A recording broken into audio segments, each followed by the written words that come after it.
See Carlos the clever cat's crazy capers, where the animals speak. C is for cat.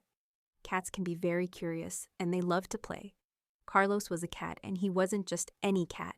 Carlos was clever. He had bright green eyes that sparkled with mischief, and a long, swishy tail that always seemed to be tapping out a secret tune. He lived in a cozy little house with a kind old lady named Mrs. Gable, and although he loved her very much, he also loved to get into trouble. One afternoon, while Mrs. Gable was busy baking cookies, Carlos was looking for an adventure. He wandered into the living room and saw a ball of yarn on the coffee table. Carlos thought, this could be fun. He batted the yarn with his paw, and it started to roll. It rolled under the sofa, over the rug, and around the legs of the chair. Carlos jumped and chased it, his green eyes sparkling. He chased the yarn into the kitchen, and before he knew it, it had wrapped all around Mrs. Gable's legs. Mrs. Gable, who had just finished baking, tripped slightly but managed to catch herself before she fell.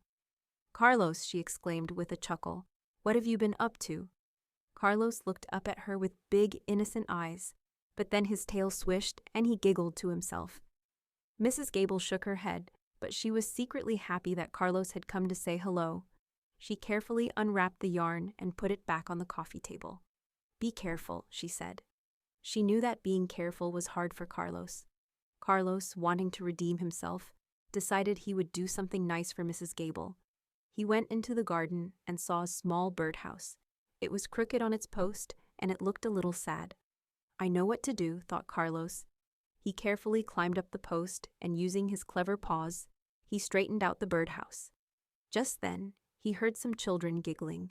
It was Mrs. Gable's grandchildren who had come to visit. They were pointing and laughing at Carlos. Carlos loved attention, so he climbed onto the garden wall and started to do balancing tricks. The children were amazed. One of the girls started to throw the yarn for him to catch, and the children cheered for him. That day, Carlos made everyone laugh and smile, and it was very joyful. He had used his cleverness for fun, and it made everyone happy. He even got a piece of cookie from Mrs. Gable for being so entertaining. As the sun went down, Carlos curled up on Mrs. Gable's lap, his purr rumbling like a tiny engine. He knew he was a little mischievous and loved to have adventures, but most of all, he loved making people happy.